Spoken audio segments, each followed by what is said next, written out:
கர்த்தருடைய பரிசுத்த நாமத்திற்கு ஸ்தோத்திரம்.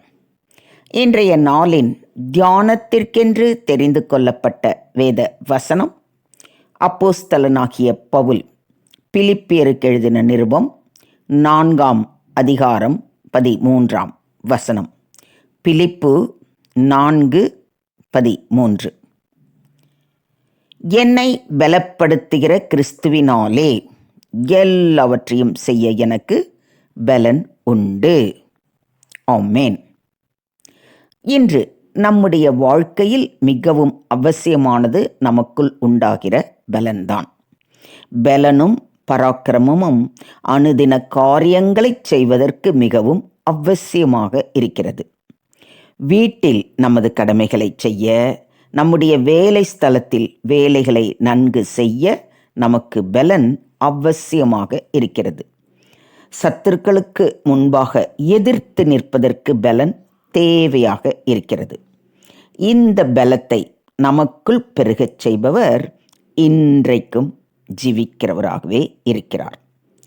நான் உன்னை பலப்படுத்தி உனக்கு சகாயம் பண்ணுவேன் என்று வாக்களிக்கும் தேவன் நம்மை பலப்படுத்தும் போது நாம் போராடி ஜெபிப்பதற்கு, கர்த்தரின் வழி நடப்பதற்கு, கர்த்தரின் நாமத்தை உயர்த்துவதற்கு உதவி செய்கிறார். இந்த உன்னதமான தேவனுடைய பலன் நமக்குள் உண்டாகும்போது எந்த பிரச்சனையினாலும் கலங்காது காரியங்களை செய்ய முடியும். அதனால்தான் இன்றைய தியான வசனத்தில் என்னை பலப்படுத்துகிற கிறிஸ்துவினாலே எல்லாவற்றையும் செய்ய எனக்கு பலன் உண்டு என்று பவுல் கூறுவதை வாசிக்கிறோம். இதே உறுதியும் நிச்சயமும் விசுவாசமும் நம்மிடத்தில் இருக்க வேண்டும்.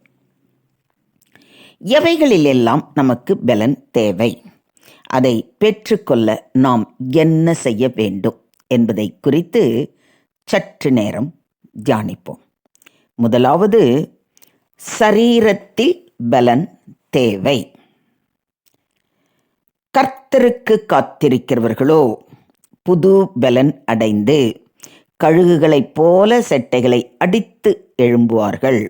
அவர்கள் ஓடினாலும் இளைப்படையார்கள், நடந்தாலும் சோர்ந்து போகார்கள் என்று ஏசாயா 40:31 வாசிக்கிறோம். நம்முடைய வாழ்க்கையிலே இழந்து போன பலத்தையும் சரீரத்தில் புது பலத்தையும் பெற்றுக்கொள்ள அவர் சமூகத்தில் காத்திருக்க வேண்டும். எவ்வளவுக்கு எவ்வளவு நேரம் அவர் சமூகத்தில் காத்திருந்து அவரது வார்த்தைகளை தியானிக்கிறோமோ அவ்வளவுக்கு அவ்வளவு பலத்தை பெறுவோம். அப்படிப்பட்ட பலத்தை பெற்ற நாம் ஓடினாலும் நடந்தாலும் களைப்போ சோர்வோ இன்றி பலமுள்ள வாழ்வை பெற்று கொள்வோம். இதை விசுவாசிக்கிறீங்களா? உன் தேவனாகிய கர்த்தரை நினைப்பாயாக. அவரே உன் பிதாக்களுக்கு ஆணையிட்டு கொடுத்த தம்முடைய உடன்படிக்கையை உறுதிப்படுத்தும்படி இந்நாளில் உனக்கு உண்டாயிருப்பதைப் போல ஐஸ்வரியத்தை சம்பாதிக்கிறதற்கான பலனை உனக்கு கொடுக்கிறவர் என்று உபாகமம் 8:18 சொல்லியிருக்கிறபடி சரீர பலன் இருக்கும்போதுதான் ஐஸ்வரியத்தை சம்பாதிக்க முடியும். அனுதின வாழ்க்கையில் நாம் தொழிலை செய்வதற்கு வேண்டிய பலத்தை பெற தேவ சமூகத்தில் காத்திருக்க கற்றுக்கொள்ள வேண்டும். இரண்டாவது, ஆவியில் பலன் தேவை.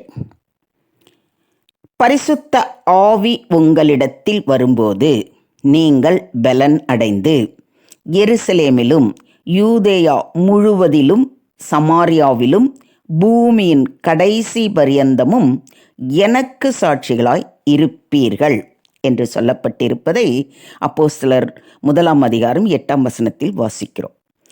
ஆவியின் பலனானது மிக ஆசீர்வாதமான காரியம். ஆவியில் பலன் குறைந்தவர்களாய் இருக்கும்போது உள்ளத்தில் சோர்வு ஏற்படும். உள்ளச்சோர்வு உடலையும் சோர்வடைய செய்வதோடு தேவ சமூகத்தில் அமர்ந்து ஜெபிக்க கூட இயலாமல் செய்து விடுகிறது. இயேசு கிறிஸ்து சீஷர்களுக்கு சொன்ன ஆலோசனையின்படி அவர்கள் எருசலேமில் காத்திருந்தபோது ஆவியினால் நிறைந்தார்கள். ஆகவே இந்த ஆவியின் பலனை நாம் பெற்றுக்கொள்ள அவருடைய கிருபைக்கு நாம் அவர் சமூகத்தில் காத்திருக்க வேண்டும்.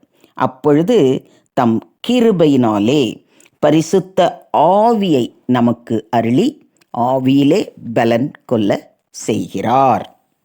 மூன்றாவது, ஆத்துமாவிலே பலன் தேவை. நான் கூப்பிட்ட நாளிலே எனக்கு மறு உத்தரவு அருளினீர். என் ஆத்துமாவிலே பலன் தந்து என்னை தைரியப்படுத்தினீர் என்று சங்கீதக்காரன் கூறுவதை சங்கீதம் 138:3 வாசிக்கிறோம்.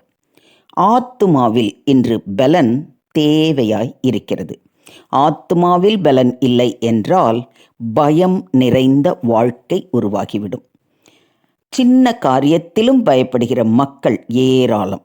யாருடைய வாழ்க்கையில் கர்த்தர் ஜெபத்தை கேட்டு பலன் தருகிறாரோ அவர்கள் பயம் நீங்கி எல்லா காரியங்களையும் நலமாய் செய்யக்கூடிய மக்களாய் மாறிவிடுகிறார்கள்.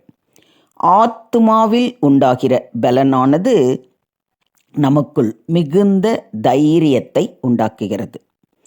கர்த்தர் என் பட்சத்தில் இருக்கிறார், நான் பயப்படேன் என்று உறுதியோடு சொல்ல வைக்கிறது. இன்று அநேகர் தங்கள் வாழ்க்கையில் ஏற்படுகிற தடைகள், தோல்விகள், துக்கங்கள் இவைகளை தாங்க முடியாமல் ஏன் இந்த வாழ்க்கை என்று வேதனையோடு தம்முடைய வாழ்வையே முடித்து கொள்ள துணிகிறார்கள். இப்படிப்பட்டவர்கள் தங்கள் பயத்தை ஒருபுறம் ஒதுக்கிவிட்டு, நீரே என் தேவன், நீரே என்னை இரட்சிப்பீர் என்ற விசுவாசத்தோடு அவர் சமூகம் அமர்ந்து அவரை நோக்கி பார்ப்பார்களே ஆனால் ஒரு பெரிய திருப்பத்தை அவர்கள் வாழ்வில் உருவாக செய்வார். இதையும் விசுவாசிக்கிறீங்களா? இந்த ஆத்துமாவிலே உண்டாகிற பலன் உங்கள் வாழ்வில் உருவாகும் தோல்வி, துக்கம், போராட்டம் இவைகளை நீக்கிவிட்டு தைரியத்துடன் புது வாழ்வு வாழ வைக்கும். நம்முடைய ஆவி, ஆத்துமா, சரீரத்தில் பலன் பெற நாம் செய்ய வேண்டியது ஒன்றே ஒன்றுதான். அது உங்களுக்கே நல்லா புரிஞ்சிருக்கும். அதாவது அவரது சமூகம் அமர்ந்து அவரது வார்த்தைகளை வாசித்து தியானித்து அவர் கரத்தில் நம்மை முழுமையாக ஒப்பு கொடுத்து காத்திருக்க வேண்டியது மட்டும்தான். அப்பொழுது அவரே நம்மை பலப்படுத்தி நமக்கு சகாயம் பண்ணுவார். இதை விசுவாசிக்கிறீங்களா? தொடர்ந்து நாம் எப்பொழுது பலத்தை இழக்கிறோம், கர்த்தர் யாரை எல்லாம் பலத்தினால் நிறைப்பார் என்பதை குறித்து நாளைய தினம் தியானிப்போம். அதுவரை தேவன் தாமே உங்கள் ஆவி, ஆத்துமா, சரீரத்தை பலப்படுத்தி ஆசீர்வதிப்பாராக.